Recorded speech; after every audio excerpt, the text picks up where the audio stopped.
వాళ్ళు ఏం చేస్తారంటే అండి, ఒక మనిషి చచ్చిపోయిన తర్వాత వాళ్ళకి ఇప్పుడు దాన్ని కర్మకాండ చేస్తారు. అప్పుడు ఒక మట్టి ముంతలాగా ఉంటది, దాంట్లో వాటర్ పోసి ఎక్కుతారండి. అది ఇష్టమైన వాళ్ళు పట్టుకున్నప్పుడు ఇల్లంతా తిరిగి ఎవరి ఇష్టం ఉంటే వాళ్ళ దగ్గరికి వెళ్తా ఉంటారు. అయితే నన్ను అది కూడా పట్టుకోవద్దన్నారు. మా పెద్దమ్మ చచ్చిపోయినప్పుడు టచ్ చేయొద్దన్నారు. మా అన్నయ్య కొడుకు చచ్చిపోయినప్పుడు ఆ అబ్బాయి పాయిజన్ తాగి చచ్చిపోయింది, అప్పుడు కూడా పట్టుకోవద్దన్నారు. అయితే నాకైతే చాలా బాధ అనిపించింది. ఇదేంటి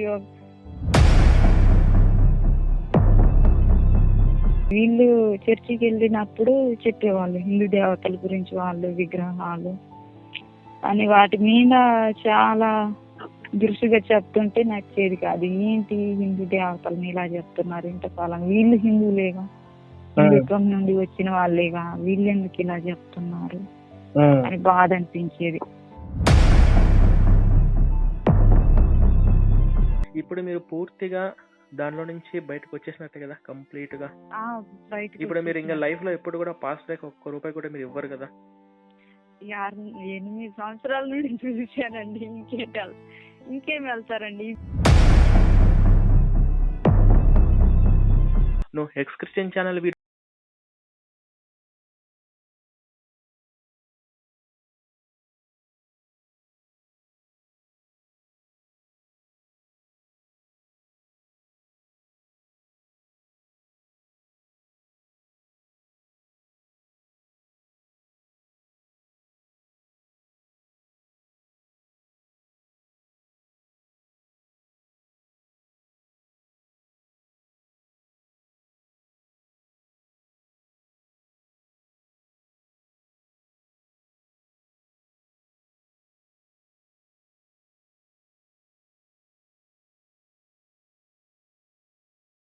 యదా యదా హి ధర్మస్య గ్లానిర్భవతి భారత అభ్యుత్థానమధర్మస్య తదాత్మానం సృజామ్యహం పరిత్రాణాయ సాధూనాం వినాశాయ చ దుష్కృతాం ధర్మ సంస్థాపనార్థాయ సంభవామి యుగే యుగే.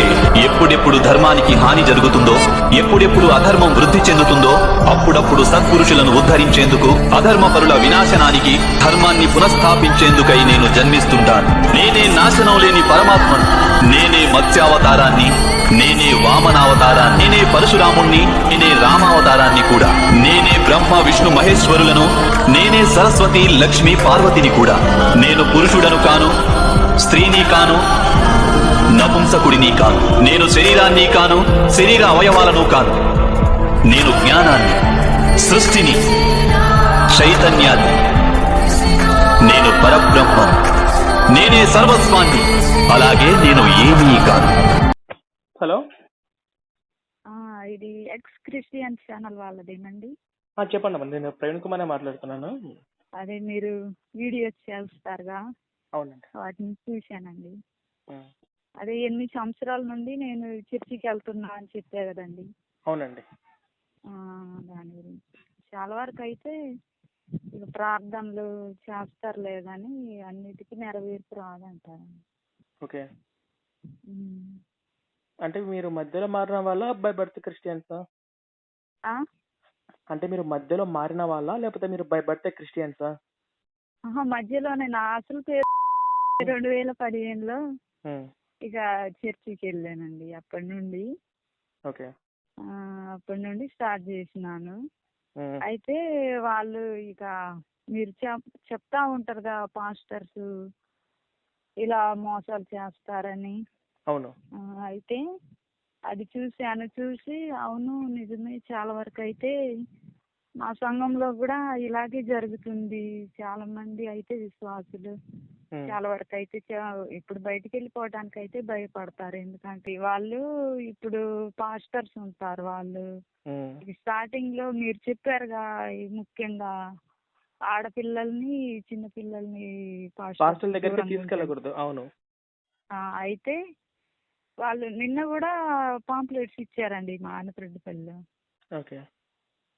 అయితే ఇచ్చేటప్పుడు నేను ఇది నిజమా అని అక్కడ అంటే బస్ కోసం వెయిట్ చేస్తున్నాను, చూస్తా ఉన్నా వాళ్ళు ఏం చేస్తారు అని. ఆటోలో ఒక 3-4 వచ్చారు. ఏ ఊరు వాళ్ళో తెలియదు. వాళ్ళు అయితే వచ్చి ప్రార్థన చేశారు, యేసుక్రీస్తు గురించి చెప్పారు. చెప్పి ఇక పాంప్లెట్స్ ఇవ్వటం ప్రారంభించారు. ఇచ్చేటప్పుడు ఇప్పుడు పెద్ద పెద్ద షాపులు ఉంటాయి కదండి, వాళ్ళ దగ్గరికి వెళ్ళలేదు. పెద్దోళ్ళు ఉంటారుగా, మగవాళ్ళు పెద్దోళ్ళు, అలాంటి వాళ్ళ దగ్గరికి వెళ్ళలేదు. రోడ్డు మీద వెళ్ళే పిల్లలు ఉంటారుగా, అమ్మాయిలు, వాళ్ళు ఆడపిల్లలు చిన్న పిల్లల్ని టార్గెట్ చేస్తారు ముఖ్యంగా ఈ పాస్టర్లు. ఇంటర్ అమ్మాయిలు, అలాంటి అమ్మాయిలు, అమ్మాయిలు అమాయకంగా ఉంటారుగా, ఇక వాళ్ళు ఏం చెప్పలేరు కాబట్టి వాళ్ళ దగ్గరికి వెళ్ళి ఇస్తున్నారు. అబ్బాయిలేమో ఇంటర్ బాయ్స్ ఉంటారుగా, వాళ్ళ దగ్గరికి బాబు ఇట్రా అని పిలిచి ఇస్తున్నారు. అయితే నాకు కూడా ఒక పాంప్లెట్ ఇచ్చారు. అయితే ఏం చేస్తారో అని తీసుకున్నా. అయితే మళ్ళీ ఒక పాస్టర్ వచ్చి అంటున్నారు, ఆ అమ్మాయికి ఇచ్చావా పాంప్లెట్ అంటే ఒక ఆయన ఇచ్చాను అన్నారు. అప్పుడే పక్క నుండి ఒక ఆమె, ఇప్పుడు ముస్లిమ్స్ ఉంటారుగా బుర్కా వేసుకుని, ఆమె నడుచుకుంటూ వెళ్తుంది. ఆమెకైతే ఇవ్వలేదు. మరి వీళ్ళు ముస్లిమ్స్ దగ్గరికి ఎందుకు వెళ్ళరు? హిందువులు అని వీళ్ళ దగ్గరికే వెళ్తారు. వెళ్ళి అది కూడా పిల్లల దగ్గరికి, ఆడవాళ్ళ దగ్గరికి వెళ్తారండి. చదువుకున్న ఆడవాళ్ళ దగ్గరికి, చదువుకున్న వాళ్ళ దగ్గరికి అయితే మరి వాళ్ళు అంతమంది వచ్చారు. వచ్చి ఒక 4-5 పాంప్లెట్స్ అక్కడ ఉన్న చిన్న వాళ్ళ వారికే ఇచ్చారు. పెద్దవాళ్ళకైతే ఎవరికి ఇవ్వలేదు. వాళ్ళ దగ్గరికి కూడా వెళ్ళలేదు. వీళ్ళు ఇచ్చేసి ఇక చెప్పి మరి ఏమనుకున్నారు, వెళ్ళిపోయారు వాళ్ళ తర్వాత. అలా చేస్తారు. గుత్తిలో కూడా చేయాలండి. ఇప్పుడు పాస్టర్స్ ఇలా ఒక మాట అమ్మా, నేను దీనికి ఆన్సర్ చెప్తాను. ఏంటంటే ఇప్పుడు క్రిస్టియన్స్ కానీ ముస్లిమ్స్ కానీ వాళ్ళు వాళ్ళ పిల్లల్ని పెంచేటప్పుడు చిన్నప్పుడు ఏమని చెప్తారంటే, మన దేవుడు యేసుప్రభు ఒక్కడే, మన దేవుడు అల్లా ఒకటే, మనము ఇతర దేవతల విగ్రహాలు మనం పూజించకూడదు, వాళ్ళ మతస్థులు మనం ఆచారాలు మనం పాటించకూడదు, మనము మన పవిత్ర గ్రంథం ఖురాన్ మాత్రమే అని ముస్లిమ్స్, మన పరిశుద్ధ గ్రంథం బైబిల్ అని చెప్పేసి క్రిస్టియన్స్ అని చెప్పేసి పిల్లల్ని వాళ్ళ చిన్నప్పటి నుంచే అలా పెంచుతారు. కానీ హిందువులు మాత్రము వాళ్ళ పిల్లల్ని పెంచేటప్పుడు అందరూ దేవుళ్ళు ఒకటే, అందరూ సమానమే, ముస్లిమ్స్ అయినా క్రిస్టియన్స్ అయినా అందరూ ఒకటే అనే భావన పెంచేది పిల్లల్ని హిందువులు అలా పిల్లల్ని పెంచుతారు. కానీ వాళ్ళు ఇప్పుడు వాళ్ళకు నిజంగా ముస్లిం చిన్న పిల్లల్ని కూడా వాడు మతం మార్చలేడు, భయం. వాళ్ళు ఫస్ట్ ఎలాగంటే వీళ్ళు కూడా ఒక స్టార్టింగ్ లోనే ఒక ఆరోగ్యం ఉన్నా, లేకపోతే దెయ్యాలు పట్టాయని, లేకపోతే ఏదో ఒక ఆశ ఉంటది కదండి. పెళ్లి కాని పిల్లలు ఉంటే పెళ్లి అవుతుందని, జాబ్ రాకోకుంటుంటే చదువుకున్న పిల్లలు జాబ్ వస్తుందని, మళ్ళీ ఒకవేళ గృహంలో ఏదైనా కలిసి రాకపోతే దేవుణ్ణి నమ్ముకొని కలిసి వస్తాయని, దేవుడు జీవితంలో సంతోషం ఉంటది అని చెప్పేస్తారండి. చెప్పి అవన్నీ చెప్పి ఇక వీళ్ళు, అది కూడా పాస్టర్స్, కొంతమందికి ఏమో పాస్టర్స్ చెప్తారు, కొంతమందికి ఏమో వీళ్ళు పక్కన విశ్వాసులు ఉంటారు కదండి, వాళ్ళు చెప్తారు. ఏదైనా బాధలో ఉంటే ఇక వాళ్ళు వచ్చి చెప్పేస్తారు. ఎట్లా అంటే మీరు వెళ్ళి చర్చికి వెళ్ళండి తగ్గిద్ది అని చెప్తారు. వీళ్ళు ఏం చేస్తారంటే స్టార్టింగ్ లో వెళ్తారు, వెళ్ళాక ఇక ఎలాగో అలా సెట్ అయింది అనుకో, డాక్టర్స్ దగ్గర కూడా వెళ్తారు. వెళ్ళి వాళ్ళు అంటారుగా పాస్టర్స్, మీరు ఇప్పుడు ఫీవర్ వచ్చిందంటే డాక్టర్ దగ్గరికి కూడా వెళ్ళండి, ప్రార్థన ఉండాలి, డాక్టర్ ఉండాలని చెప్తారు. ఇక అది 2 వీళ్ళు వెళ్ళాక జ్వరం ఏదైనా తగ్గాక ఇక మాకు దేవుడు తగ్గించింది అని కొంతమంది అయితే ఇక సాక్ష్యం ఇస్తారండి. సాక్ష్యం ఇచ్చి వదిలేస్తారు. కొంతమంది అయితే ఇక అదే కంటిన్యూ చేస్తారు.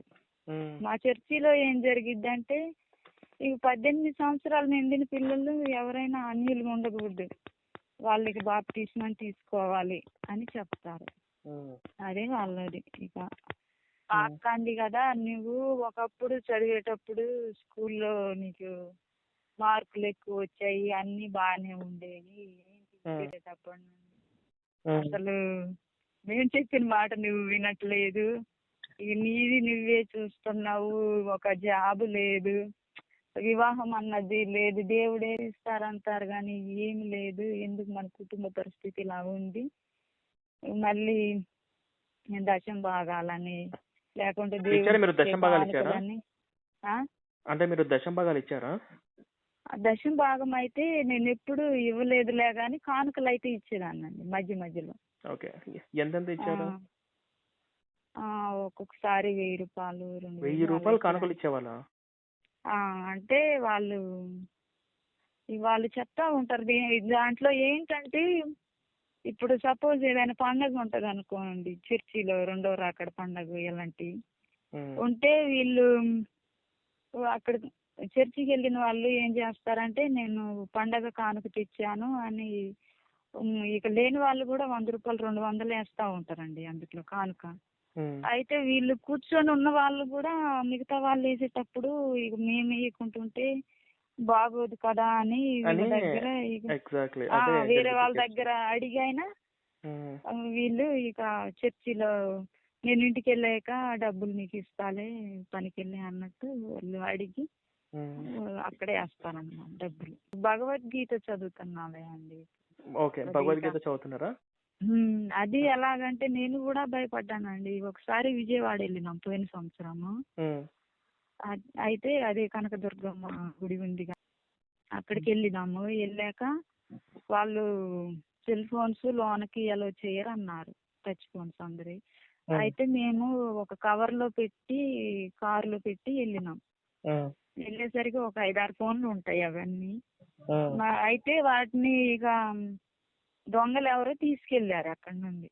తీసుకెళ్తే మేము గుడి లోపలికి వెళ్ళి మళ్ళీ బయటకు వచ్చేసరికి ఇక దొంగలు తీసుకెళ్లారు. తీసుకెళ్తే నేను అనుకున్నా నేను చర్చికి వెళ్ళే అమ్మాయిని ఇక్కడ ఇక హిందూ దేవాలయాలకి రావటం వల్లే ఇలా జరిగిందేమో అనుకున్నాను. అయితే అప్పుడు నేను అక్కడ పైన గుడి పైన షాపులు ఉంటాయి, అక్కడ అడిగాను భగవద్గీత బుక్ ఉందా అని అడిగిన.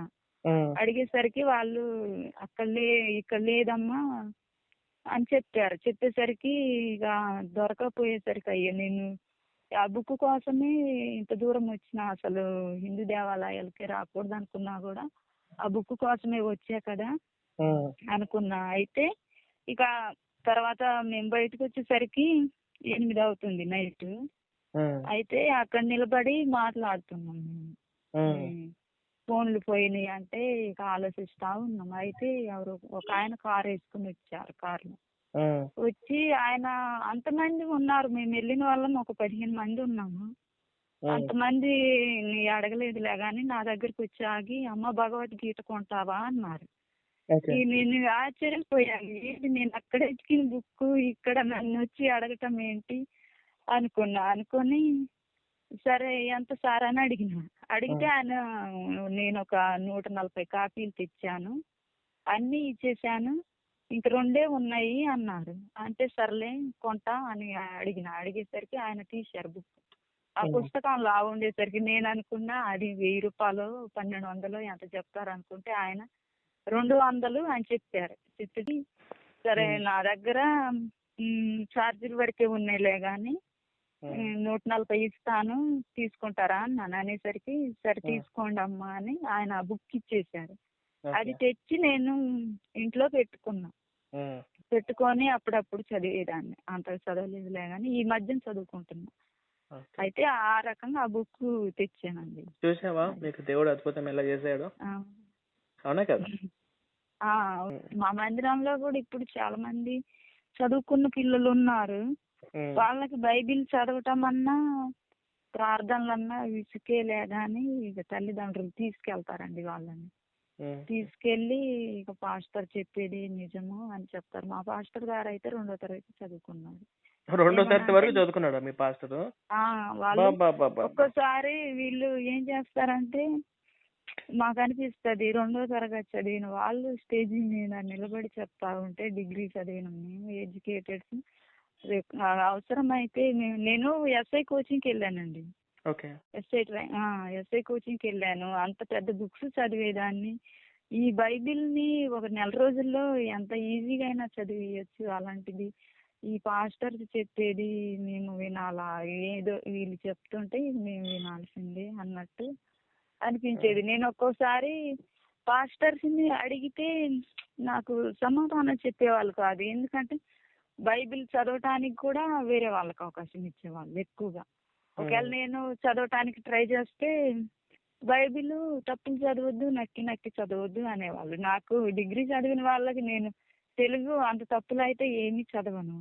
ఉమ్, అలానే వాళ్ళు ఏదైనా అడిగితే దాని గురించి తర్వాత చెప్తాంలే అమ్మా, దేవుడు ఏదైనా చూస్తారు అనేవాళ్ళు. మిగతా వాళ్ళనే ప్రశ్నలు అడిగేవాళ్ళు. ఇక నన్ను అయితే అడిగేవాళ్ళు కాదు. నేను అడిగితే ఇక దానికి పాస్టర్ గారు ఇక దాన్ని డైవర్ట్ చేసేవాళ్ళు ఆ మ్యాటర్. అంటే నేను 4-5 సార్లు చదివా కదండి బైబిల్. అట్లా ఉమ్, చేసేవాళ్ళు మా పాస్టర్ వాళ్ళు. వాళ్ళు చెప్పాలంటే మా పాస్టర్ వాళ్ళు వాళ్ళ అబ్బాయికి మ్యారేజ్ అయ్యి ఇప్పుడు 3-4 సంవత్సరాలు అవుతుంది. పిల్లలు లేరు ఇంతవరకు. మరి ఉమ్, వాళ్ళ దగ్గరికి వెళ్ళే వాళ్ళకి పిల్లలు కావాలని ప్రార్థనలు చేయండి అని చెప్తా ఉంటుంది. వాళ్ళ అమ్మాయి కూడా బీటెక్ చేసింది మా పాస్టర్ పాస్టర్ వాళ్ళ వాళ్ళ కూతురా? అమ్మాయి. చేసిందిలే కానీ ఆమె కూడా మాతో పాటు జాబ్కి ట్రై చేసింది. ఉమ్, జాబ్ రాకపోయేసరికి ఇక నేను దేవుని సేవలో ఉంటాను, మా పిల్లల్ని దేవుని సేవకి ఇచ్చేసాము అని చెప్తా ఉంటే మాకు అనిపించేది, వాళ్ళు జాబ్ రాక ఎట్లుంటే మీరేమో దేవుని సేవక, మరి ఇది బాగుంది. ఇంకా అయితే చదువుకున్న వాళ్ళందరూ జాబ్ రాని వాళ్ళందరూ ఇక దేవుని సేవ అని ఇది ఒకటి అడ్డం పెట్టుకుని బ్రతకాలి అనిపించేది. వాళ్ళు అనేవాళ్ళుగా మిగతా వాళ్ళు పాస్టర్స్ ఉండేవాళ్ళుగా వాళ్ళని, వీళ్ళు పెద్ద పెద్ద జాబులు వదిలేసి దేవుని కొరకు వచ్చేసారు అనేవాళ్ళు. కానీ తీరా చూస్తే వాళ్ళ దగ్గర అసలు వాళ్ళు చదువుకొని ఆ చదువుకి తగ్గ జాబ్ రాక ఇట్లా చేసేవాళ్ళు వాళ్ళు. ఉమ్, అలాంటి సిద్ధాంతాలు ఉన్నాయి మా చర్చిలో. కాకపోతే మాది కొంచెం పల్లెటూరు అండి. ఇక్కడ అంతగా ఎవరు కూడా చెప్పరు. యూట్యూబ్ ఫాలో అయ్యే వాళ్ళు కొంతమంది ఉంటారు. మళ్ళీ దాంట్లో కొంతమంది చెప్పరు. యూట్యూబ్ చూసినా కూడా పాస్టర్ ఏమైనా అనుకుంటారు, ఇక పాస్టర్ కి ఎదురు తిరిగితే ఎలా అని అనుకుంటారు.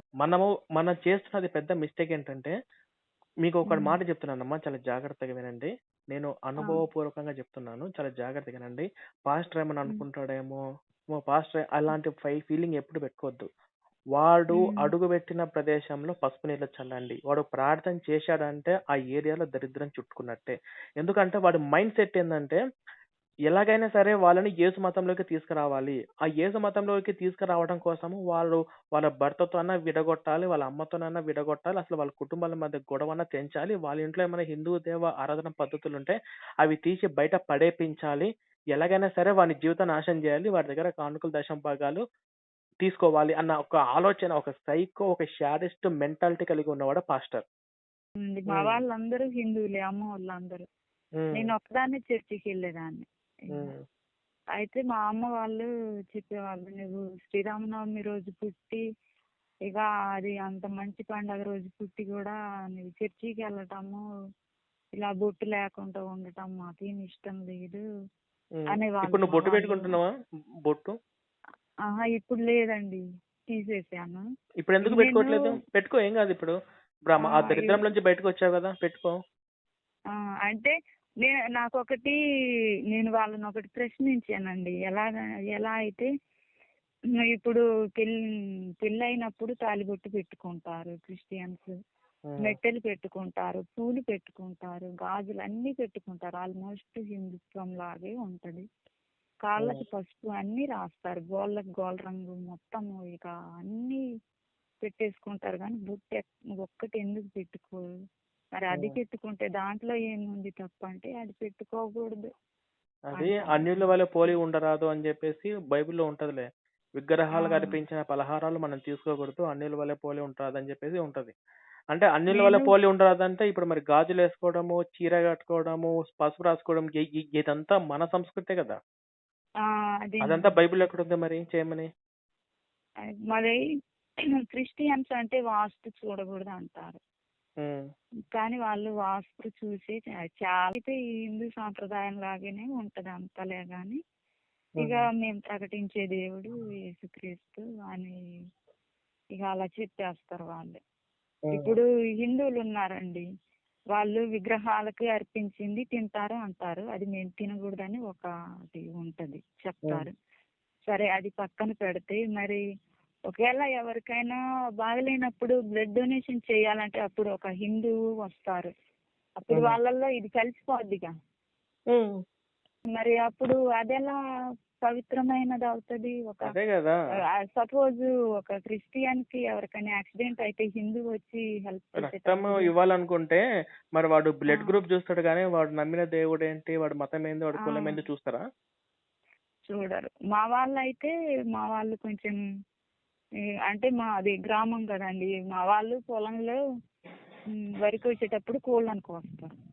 ఉమ్, అయితే ఆ కోడిని ఇక నేను తినేదాన్ని కాదు. అది దేవుడు వాళ్ళు ఇక విగ్రహానికి ఇచ్చింది అని తినేదాన్ని కాదు. కానీ ఇప్పుడు ఆ పొలం కోసేటప్పుడు ప్రథమ ఫలము కోడిని కోసి దేవుడికి ఇస్తున్నారు. అంటే ఆ పొలంలో పండే పంట మొత్తం దేవుడిది అని తేలిపోతుంది కదా. మరి అవును. తర్వాత నేను అవి తింటున్నా కదా. ఉమ్. ఒక పంట పండించేది హిందువు ముస్లిం అందరు పండిస్తున్నారు. మరి అక్కడికి వచ్చేసరికి అదేం తేడానో నాకు అర్థం కాదు. నేను దాని గురించి చాలా వరకు అయితే ఏమన్నారు అడిగితే మరి? అయితే ఇక మనము అయ్యప్ప స్వామి మాల పెట్టుకున్న వాళ్ళు ఎలాగైతే దీక్షలో ఉంటారో ఉమ్, మనం కూడా అంతే దీక్ష అంటారు. దానివల్ల హిందువులు తిట్టేవాళ్ళు. ఎలాగంటే మీరు పెట్టే మేము తింటాం, మరి మేము పెట్టే ఎందుకు మీరు తినట్లేదు ఉమ్, అనేవాళ్ళు. ఒక్కోసారి బాధ అనిపించేది హిందువులు. వీళ్ళు ఏం ఉమ్. చేస్తారంటే మీరు ప్రతి సండే రావాలి, ఒక్క ఆదివారం రాకపోయినా మీ ఆత్మ చచ్చిపోయినట్టే అని చెప్తారు. కాదు, ప్రతి ఇక సండే వాళ్ళు వస్తే కానుకలు దశభాగాలు వస్తాయి కదా. ఆ, అవునండి. పండగలు వస్తే మరి వాళ్ళకి పండగలు వస్తే ఇంకెక్కువ కానుకలు వస్తాయి. ఉమ్, అలా చేస్తారు. ఒక్కోసారి మా మా వాళ్ళు ఏం చేస్తారంటే అండి, ఒక మనిషి చచ్చిపోయిన తర్వాత వాళ్ళకి ఇప్పుడు దాన్ని కర్మకాండ చేస్తారు. అప్పుడు ఒక మట్టి ముంతలాగా ఉంటది, దాంట్లో వాటర్ పోసి ఎక్కుతారండి. అది ఇష్టమైన వాళ్ళు పట్టుకున్నప్పుడు ఇల్లంతా తిరిగి ఎవరి ఇష్టం ఉంటే వాళ్ళ దగ్గరికి వెళ్తా ఉంటది. ఉమ్, అయితే నన్ను అది కూడా పట్టుకోవద్దన్నారు. మా పెద్దమ్మ చచ్చిపోయినప్పుడు టచ్ చేయొద్దన్నారు. మా అన్నయ్య కొడుకు చచ్చిపోయినప్పుడు ఆ అబ్బాయి పాయిజన్ తాగి చచ్చిపోయిండు, అప్పుడు కూడా పట్టుకోవద్దన్నారు. అయితే నాకైతే చాలా బాధ అనిపించింది. ఇదేంటి మా ఆ వాళ్ళనికి మతమే నన్ను అంత దూరం దరిద్ర చేసి కుటుంబాల ఆ, మధ్య కుటుంబాల మధ్య బంధుత్వాలని వేరు చేస్తుందని చెప్పేది ఊరికనే కాదు కదా ఉమ్, మేము. అదే అసలు వాళ్ళు చేసేది ఇక అలా ఉంటది. ఉమ్, కాకపోతే వీళ్ళు ఇక క్రిస్టియన్స్ అయితే చాలా మందిలో బయటకు వచ్చాక చెప్తా ఉంటారు, మన పాస్టర్ ఏంటి ఇట్ట చేస్తున్నారు, బిజినెస్ నడుస్తుంది అని చెప్తా ఉంటారు. పాస్టర్ మళ్ళీ పైగా మాతో వాళ్ళు కూడా డబ్బులు ఎక్కువ ఇచ్చే వాళ్ళని హైలైట్ చేసి చెప్తారు. చర్చికి వెళ్తే వాళ్ళు చైర్స్ లో కూర్చోవాలి, వాళ్ళ గురించి అక్కడ వాక్యం ఏమో కానీ వాళ్ళ గురించి చెప్తారు. వాక్యంలో మంచి విషయాలు ఏమున్నాయా అని మేము తలగొక్కుని వింటా ఉన్నా కూడా ఏమి రావు. చెప్పేది వీళ్ళు ఏంటంటే నరకం, రక్తం, పాపం, గొర్రె. అవే చెప్తా ఉంటారు. నేనైతే ఇక ఎస్ఐ కోచింగ్కి వెళ్ళేటప్పుడు ఆ కోచింగ్కి వెళ్ళి ఉన్న బాగా 3 సంవత్సరాలు 4 సంవత్సరాలు 47 రోజులు ఉపవాస ధ్యానాలు ఉంటాయి కదండి. అవును. అవి చేయటం, అవి చేసి వాటికి ఉపవాసం ఉండటం, నీరసం అయిపోవటం, చదువుకోవడానికి ఇంట్రెస్ట్ వచ్చేది. ఇప్పుడు అనిపిస్తుంది, ఇప్పుడు హిందువులు కొంతమంది ఉంటారు, వాళ్ళు మరి వాళ్ళు చదువుకుంటున్నారు, వాళ్ళకి జాబులు వస్తున్నాయి, మరి మాకెందుకు రావట్లేదు అంటే వీళ్ళు అంటారు కదా. ఎగ్జామ్ అప్పుడు హాల్ టికెట్ తీసుకెళ్లి పాస్టర్కి ఇస్తే పాస్టర్ దానికి ప్రార్థన చేసి ఇస్తే అది తీసుకెళ్లి రాసినా మా మైండ్ లో ఏం లేకుండా అక్కడ ఎలా పాస్ అవుతారండి ఎగ్జామ్. పాస్టర్ ఇక ప్రార్థన చేసినంత మాత్రాన అదేమీ రాదనిపించేది నాకు. ఉన్నా కాస్త మళ్ళీ వాళ్ళు అంటారు కదా, ఒక ప్రార్థన నెరవేరకపోతే మీలో విశ్వాసం లేదు అంటారు. మా ఇంట్లో అయితే మీ ఇంట్లో మొత్తం అన్ని దేవతలై అవన్నీ తీసేయండి అన్నారు. ఇక వచ్చిన తర్వాత ఇంకా ఉంది అన్ని దేవతల ప్రభావము అని చెప్తా ఉన్నారు. ఇక అయితే ప్రతి దానికి తీసి పడేసారా? మీ మరి ఇంట్లో అన్ని ఉన్నాయి? మీ ఇంట్లో హిందూ దేవుళ్ళ పటాలు తీసి పడేసారా? అంటే పక్కన పడేయలేదులే కానీ మా అమ్మ వాళ్ళు అయితే హిందువులేనండి. వాళ్ళు అలా కాదు, అంటే ఇప్పుడు మీ ఇంట్లో ఉన్నాయా లేవా? ఉన్నాయి ఓకే. ఇప్పుడు కూడా. ఎక్కడ మీ ఊరు? అంటే ఎక్కడ? నేను ఒక్కదాన్నేగా వెళ్ళేది, తీసేయలేదు వాళ్ళు. ఓకే. ఎక్కడ మీ ఊరు? ఎక్కడ?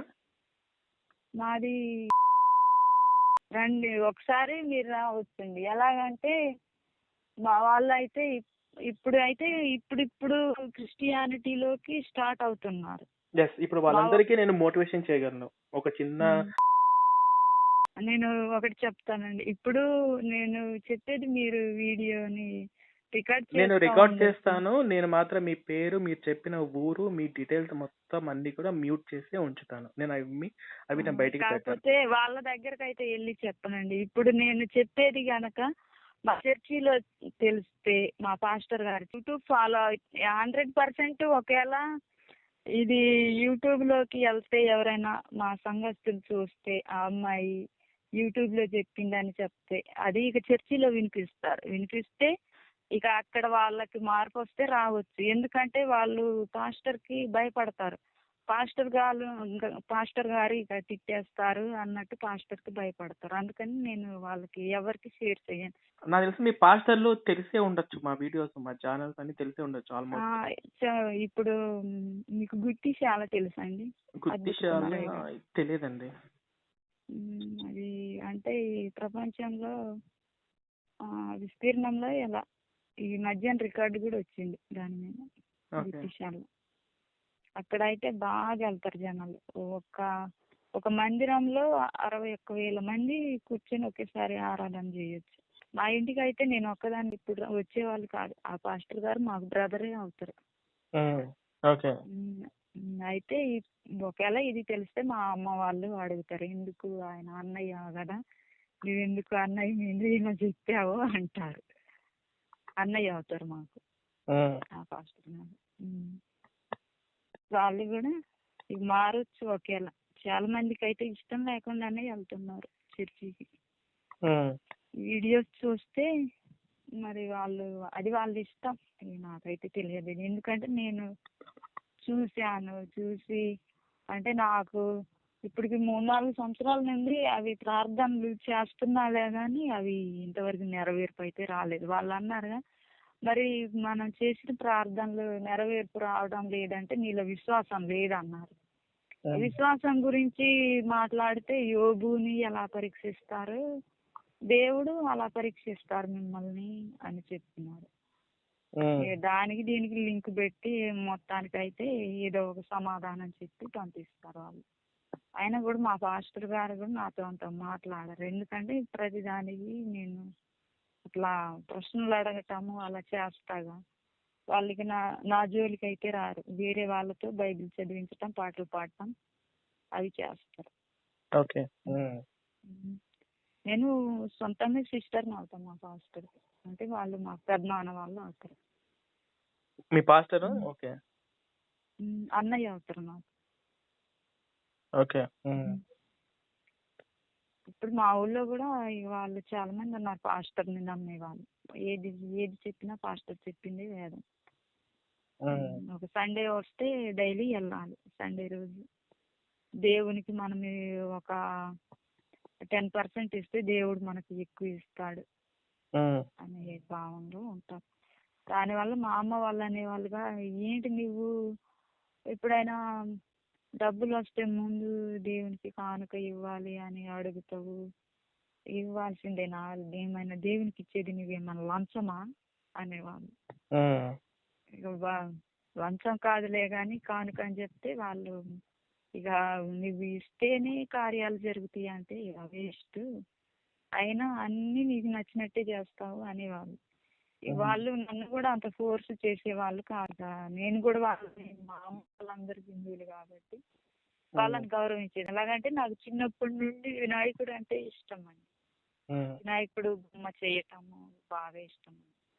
దానివల్ల ఇక నేను కూడా వాళ్ళని హిందూ దేవతలను అయితే ఎప్పుడు కూడా అసహించుకోలేదు. వీళ్ళు చర్చికి వెళ్ళినప్పుడు చెప్పేవాళ్ళు హిందూ దేవతల గురించి, వాళ్ళు విగ్రహాలు అని వాటి మీద చాలా దురుసుగా చెప్తుంటే నచ్చేది కాదు. ఏంటి హిందూ దేవతలను ఇలా చెప్తున్నారు, ఇంతకాలం వీళ్ళు హిందువులేగా, హిందుత్వం నుండి వచ్చిన వాళ్ళేగా, వీళ్ళెందుకు ఇలా చెప్తున్నారు అని బాధ అనిపించేది. అంటే నేను ఫస్ట్ ఒక క్రిస్టియన్ గా మారటానికి కారణం ఏంటంటే 9th క్లాస్లో మదర్ తెరీసా గురించి చదివాను. ఇక ఆమె మదర్ తెరీసా గారు ఇక ఒక కలకత్తా నగరాన్ని మార్చారు కదా క్రిస్టియానిటీలోనే ఉండి. అంత గొప్ప దేవుడా అన్నట్టు ఇక అలా వెళ్ళటం జరిగింది. ఉమ్. అదండి. ఇప్పుడు మీరు పూర్తిగా దానిలో నుంచి బయటకు వచ్చేసినట్టే కదా కంప్లీట్ గా. ఆ బయటకు ఇప్పుడు మీరు ఇంకా లైఫ్ లో వచ్చేసినట్టు. ఎప్పుడు కూడా పాస్ట్ లైక్ ఒక్క రూపాయి కూడా మీరు ఇవ్వరు కదా. ఈ 8 సంవత్సరాల నుండి చూశానండి. ఇంకేం వెళ్తారండి. ఇప్పుడు మొత్తము ఇక లేట్ అవుతా ఉంటే వాళ్ళు ఏమన్నారంటే, దేవుడు ఇప్పుడు ఇవ్వకపోయినా నువ్వు కోరుకున్నవి నీకు ఇవ్వకపోయినా తర్వాత బెస్ట్ది ఇస్తాడు అంటారు. ఇంకా ఆ బెస్ట్ది ఎప్పుడు వచ్చేది? సమయం అంతా అయిపోతుంటే ఇంకెప్పుడు ఇచ్చేది? రైట్. ఇంకెళ్ళా. ఇప్పుడు మీతో పాటు మీ ఫ్రెండ్స్ వాళ్ళని బయటికి తీసుకురావడానికి అంటే ఒకవేళ అవకాశం కుదిరితే నువ్వు రెడీనే కదా? ఏదైనా అవకాశం చెప్తానండి. కుదిరితే కాకపోతే వాళ్ళు వినకపోతే అది వాళ్ళ ఇష్టం. మనం వాళ్ళ ఇష్టం అంతే. మనం వాళ్ళు వదిలేస్తాం. మనం ఒకసారి చెప్తామంటే ఇప్పుడు నువ్వు ఎలా బయటకు వచ్చావు? నువ్వు అవన్నీ కళ్ళతో చూసావు కాబట్టి నువ్వు ఎక్స్ క్రిస్టియన్ ఛానల్ వీడియోలు ఎప్పటి నుంచి చూస్తున్నావు? ఈ మధ్యన ఈ 5-6 రోజుల నుండే చూశాను. ఈ అంటే 5-6 నాకు రోజుల నుంచే. ఫస్ట్ నుండే బయటికి రావాలని, చర్చి మానేయాలని మనసులో ఉండేది. అసలు వెళ్ళబుద్ధి అయ్యేది కాదు. సండే వస్తే ఎందుకు వెళ్తున్నానో అర్థం అయ్యేది కాదు. అయితే ఇవి మీరు ఎక్స్ క్రిస్టియన్ ఛానల్స్ ద్వారా చెప్తా ఉండటం, ఒక 20-30 సంవత్సరాల నుండి క్రిస్టియానిటీలో ఉండి మోసపోయి డబ్బులు ఇచ్చిన వాళ్ళు కూడా మేము క్రిస్టియానిటీ నుండి బయటకు వచ్చాము అని చెప్తా ఉంటే, అయితే నేను కూడా ఎలాగైనా ఇక నేను వెళ్ళిపోతాలే కానీ మొత్తం చెప్పేస్తే నా అంతటి నేను చిన్నగా జారుకుంటే బాగోదు కదా. అదేదో ఇక వాళ్ళ బండారం బయట పెట్టాల్సింది, వాళ్ళకి చెప్పాల్సింది. ఇక నా తర్వాత వాళ్ళు కూడా తెలుసుకుంటారు అన్నట్టే చెప్పేశానండి ఇదంతా. అవునా? ఓకే. చాలా రికార్డ్ వింటున్న మన ప్రేక్షకులందరికీ మీ ద్వారా మీరు ఏం చెప్పాలనుకుంటున్నారు? అంటే దగ్గర దగ్గర ఒక 8 ఇయర్స్ చర్చికి వెళ్ళారు. పాస్టర్లందరినీ మీరు దగ్గర నుంచి చూశారు. చర్చిలో జరిగే మోసాలన్నీ మీరు ఇప్పటివరకు చెప్పారు.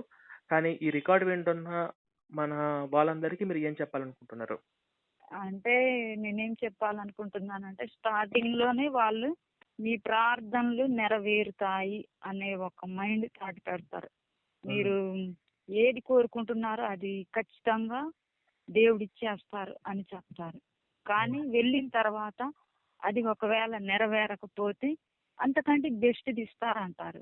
అది కూడా నెరవేరకపోతే యోబుకి వచ్చిన శ్రమలు ఎలాంటియో మీకు వచ్చే శ్రమలు, మీ జీవితంలో మీకు దేవుడు కావాలంటే, మీకు శ్రమ ఉందంటే దేవుడు ఉన్నట్టే. మీరు దేవుని కోసం బ్రతకాలి అంటే, చావాలన్నా బ్రతకాలన్నా దేవుని కోసమే అనుకునే వాళ్ళైతే ఎన్ని శ్రమలైనా భరించండి, ఏమైనా చేసుకోండి. మీరు ఎలాంటి బతుకైనా బతకండి కానీ దేవుణ్ణి విడిచిపెట్టద్దు అంటారు. ఆ తాటి నుండి బయటికి రావాలి. సమయం ముఖ్యంగా అయితే సమయం వేస్ట్ చేయకూడదు. చాలా మంది అలా సమయాన్ని వేస్ట్ చేస్తారు. అది నేను చెప్తున్నాను. దాంట్లో నుండి బయటికి రావటం కరెక్ట్. వాళ్ళు ఎలా దేవుని ఉగ్రత గురించి పక్కన పెడితే వీళ్ళు ముందు దాని నుండి బయటికి రావటం కరెక్ట్. చాలా మంది ఆడవాళ్ళు ఉన్నారు, పిల్లలు ఉన్నారు, అలాంటి వాళ్ళు. చాలా మందికి అయితే చర్చికి కొంతమందికి ఇష్టం లేని వాళ్ళు కూడా వెళ్తారు.